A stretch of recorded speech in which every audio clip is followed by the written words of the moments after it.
अरे बेगम, क्या बैठी सब्जी धो रही हो? ऐसा करो, आज कोई मीठे में कुछ बनाओ।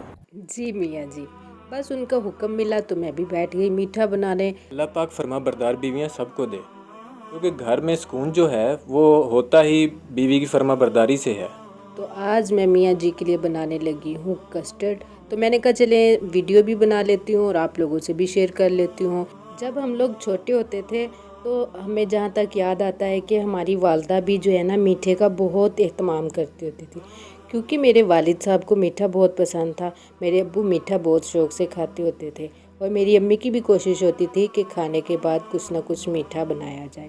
मिठास तो सबको पसंद होती है, चाहे वो फिर रिश्तों की मिठास हो, ज़ुबान की मिठास हो। कड़वाहट कोई भी नहीं चखना चाहता, फिर चाहे वो लहजे की कड़वाहट हो या रिश्तों में अना और ज़िद की कड़वाहट हो। पहले रिश्तों में मुखलसी बहुत ज़्यादा थी, एक दूसरे के घर आना जाना, उस आने जाने की खुशी बहुत ज़्यादा हुआ करती थी। वो दौर ऐसा था कि जिसमें मेहमान अचानक से आया करते थे और उस अचानक से आए हुए मेहमान की खुशी इतनी होती थी, अब्बू ने बाहर जाना, सौदा सलफ लाना और अम्मी ने खाने बनाने की तैयारी में मसरूफ़ हो जाना।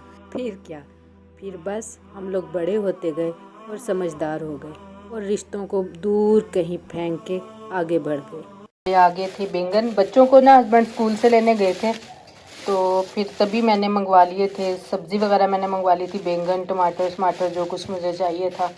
और ये रहा हमारा धनिया। अच्छा, धनिया भी इतना महंगा हो गया, पहले सब्ज़ी के साथ वैसे ही फ्री में मिल जाता था और अभी ये 50 रुपये का जो है ना सिर्फ धनिया आया है। ठीक, अब उठाते हैं सब्ज़ी और बाहर बैठ के सब्ज़ी बना लेती हूँ। ये जनाब इधर रख लिया, शॉपर में से बैंगन और ये जो है ना टमाटर निकाल लेते हैं परात में और फिर इनको अच्छे से वॉश कर लेंगे। यहाँ आलू भी किस तरह मिट्टी से भरे हुए हैं, ये भी वॉश करने पड़ेंगे। चलें जी, इनको पहले जो है ना वॉश कर लें अच्छे से, तो फिर इनकी कटिंग स्टार्ट करेंगे क्योंकि इन पे मिट्टी बहुत ज़्यादा लगी हुई है। और बस अपनी वीडियो का एंड यहीं पे करती हूँ और आप लोगों को मेरी बातों में से कोई बात बुरी लगी हो तो मैं उसके लिए माजरत चाहती हूँ। और एक और बात शेयर करनी थी कि ईद उल अज़हा करीब है, जो हक़दार हैं उनका ख़ास तौर पर ख़्याल रखें, उन तक उनका हिस्सा लाजमी पहुँचाएँ।